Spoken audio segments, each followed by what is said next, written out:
Assalamualaikum warahmatullahi wabarakatuh. Kami dari kelompok 1 yang beranggotakan 5 orang.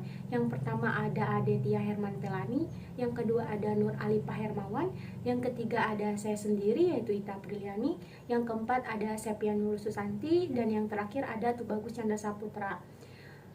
Kelompok kami akan membahas mengenai 8 materi.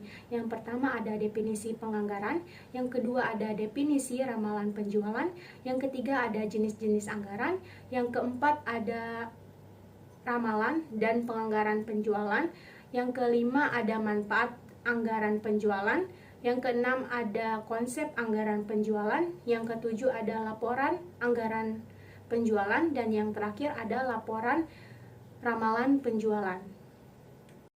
Terima kasih kepada moderator. Nama saya Nur Alifah Hermawan. Yang pertama saya akan menjelaskan definisi penganggaran. Anggaran adalah rencana manajemen dengan mengasumsi bahwa langkah-langkah positif akan diambil oleh pelaksanaan anggaran untuk merealisasi rencana yang telah disusun. Sedangkan ramalan semata-mata merupakan prediksi tentang apa yang mungkin terjadi, tanpa ada usaha dari peramal untuk mempengaruhi apa yang akan terjadi agar sesuai dengan ramalannya. Selanjutnya ada definisi menurut Munandar. Beliau mengungkapkan definisi penganggaran, yaitu suatu rencana yang disusun secara sistematis yang meliputi seluruh kegiatan perusahaan yang dinyatakan dalam unit atau kesatuan moneter dan berlaku untuk jangka waktu tertentu yang akan datang. Selanjutnya, saya akan menjelaskan dari definisi ramalan penjualan.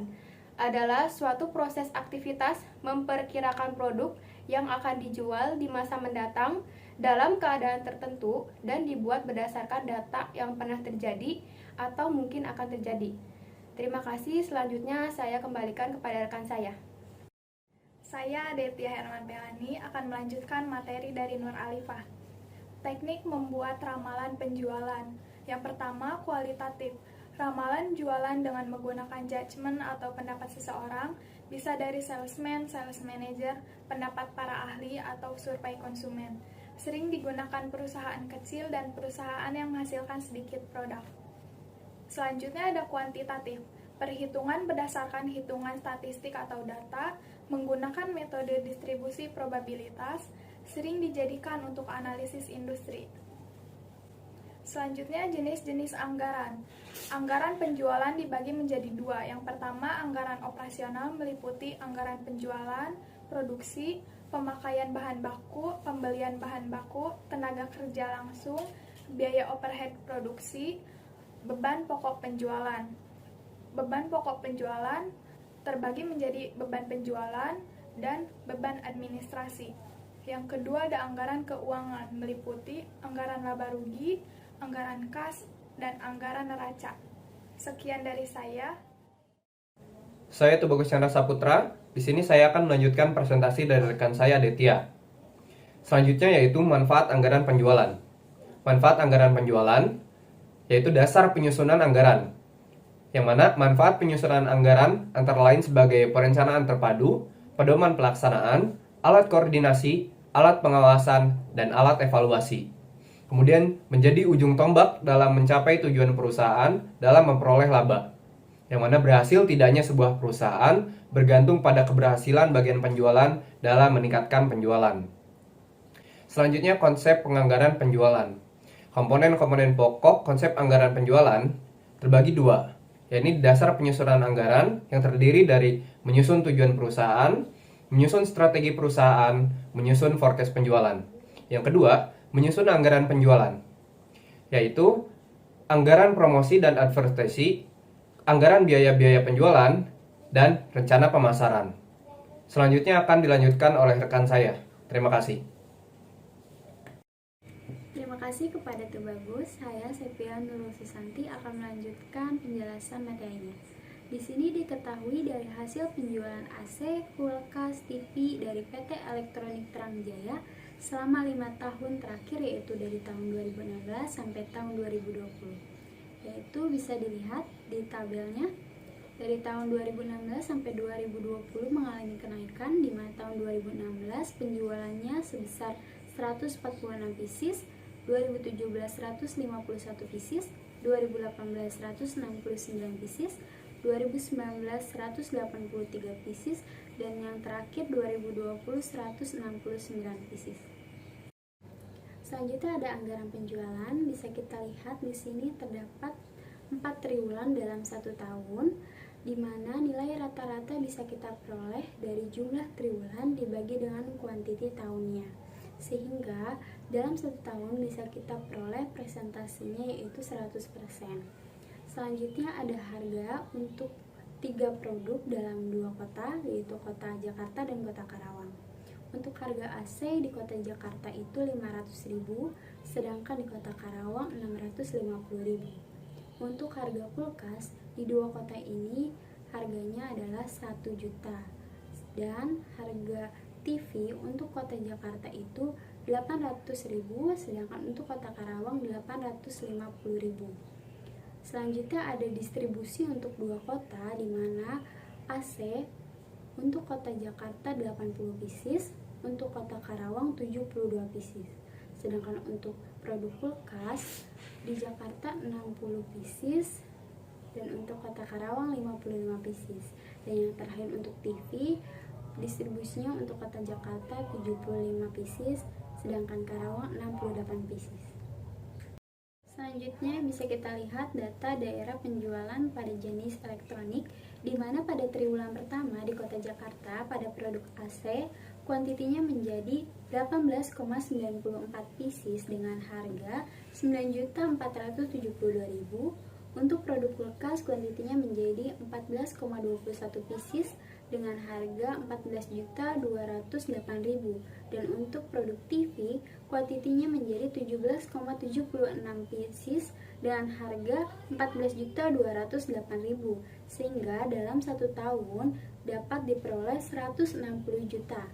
Dan untuk kota yang kedua, kota Karawang, pada produk AC kuantitinya menjadi 17,05 pieces dengan harga 11.082.000.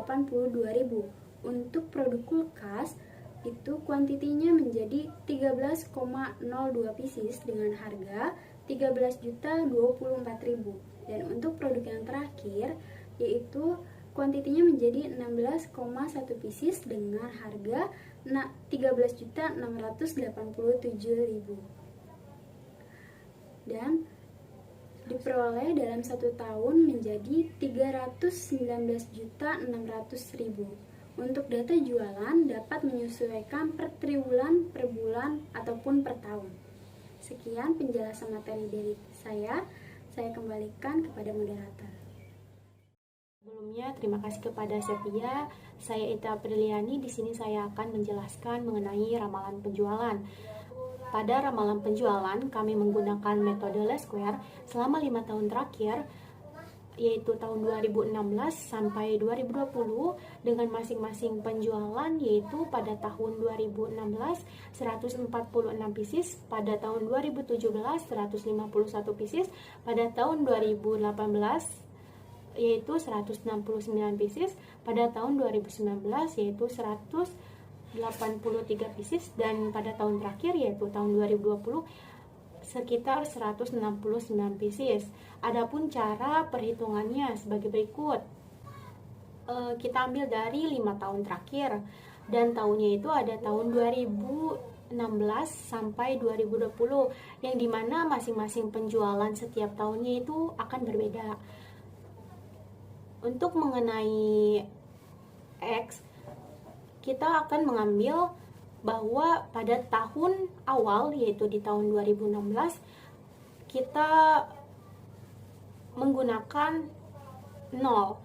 Dan untuk yang tahun 2017 hingga 2020, kita menggunakan angka, yaitu perumpamaannya 1 sampai angka 4. Sedangkan untuk menghitung XY, kami yaitu caranya 0 dikali 146, yang dimana jika dikali maka hasilnya 0. Untuk tahun 2017 yaitu 1 dikali 151, yaitu jumlahnya 151. Dan untuk yang tahun 2018 tertera 3 dikali 169 yang jumlahnya yaitu 338. Untuk tahun 2019 4 dikali 183 dengan jumlah 549. Dan yang tahun terakhir yaitu tahun 2020 dengan penjualannya yaitu 169 pieces, maka jika dikalikan dengan angka 4 dari X, maka jumlahnya yaitu 676. Setelah itu, penjumlahannya dihitung dari awal sampai dari tahun awal yaitu 2016 sampai 2020 yaitu dengan jumlah 818 pieces. Sedangkan menghitung X yaitu kita dapat nilai 10. Dan untuk X dikali Y dari keseluruhan hasil penjumlahannya yaitu 1714. Dan untuk yang X pangkat 2 yaitu 0 dipangkatkan 2, maka hasilnya akan 0. Dan untuk yang 1 pangkat 2 hasilnya 1, 2 pangkat 2 hasilnya 4, dan 3 pangkat 2 hasilnya 9, dan yang terakhir yaitu 4 pangkat 2 hasilnya 16. Yang dimana X pangkat 2 yaitu jumlahnya 30. Berikut cara perhitungannya. Adapun rumusnya sebagai berikut. B sama dengan N sigma XY diambil sigma X dikali sigma Y. Dan dibagi N sigma X pangkat 2 diambil sigma X pangkat 2. Maka caranya yaitu 5 itu dari jumlah tahun terakhir dikali 1714 dari penjumlahan X dikali Y, diambil 10 dan dikali 818 dibagi 5 dikali 30 diambil 10 pangkat 2. Maka hasilnya yaitu 8.570 diambil 8.180 dibagi 150 diambil 100. Maka hasil yang kami peroleh yaitu 390 dibagi 50. Maka hasilnya yaitu yang B 7,8. Adapun cara yang A yaitu A sama dengan sigma Y diambil B dikali sigma X dibagi N. Maka hasilnya yaitu sigma Y itu ya penjualan 818 dibagi 5 diambil 7,8 itu dari hasil yang B. Dan 10 dibagi 5. Maka hasil yang kami peroleh yaitu 163,6 diambil 7,8 dikali 2. Setelah itu 7,8 dikali 2 maka hasilnya 15,6. Dan hasil akhirnya dari yang penjumlahan A yaitu 148. Dan adapun yang terakhir yaitu cara yang Y, mencari Y sama dengan A ditambah BX, yang dimana A sudah terdapat hasilnya, begitupun yang B, yaitu 148 ditambah 7,8 dikali 10. 10-nya itu dari si yang X. Maka hasilnya yaitu 148 ditambah 78, maka hasilnya 226 pieces. Jadi, ramalan penjualan untuk tahun 2021 yaitu sebesar 226 pieces.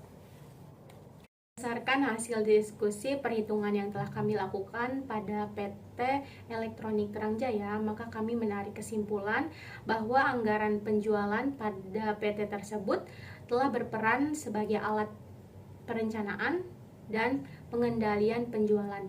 Alasan kami menggunakan metode least square adalah memudahkan kami dalam menghitung anggaran dan ramalan penjualan pada perusahaan yang kami teliti.